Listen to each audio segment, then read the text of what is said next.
How to categorize transactions in YNAB. First of all, open the app on your device and make sure you are signed into your account.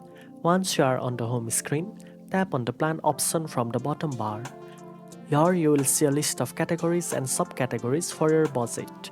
Next, to categorize a transaction, tap on the transaction button.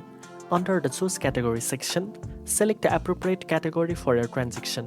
For example, groceries, rent, utilities, entertainment, and others. If needed, you can also create a new category by tapping New Category, which helps keep your budget organized and personalized. Make sure to double check the amount and select the correct account for the transaction. You can also adjust the date, mark the transaction as cleared, or add a note for reference. Once you have assigned the correct category, tap Save. YNAB will automatically update your budget and show how much you have spent in each category and how much remains. Repeat this process for all your transactions to ensure your budget stays accurate and organized. Now you know how to categorize transactions in YNAB.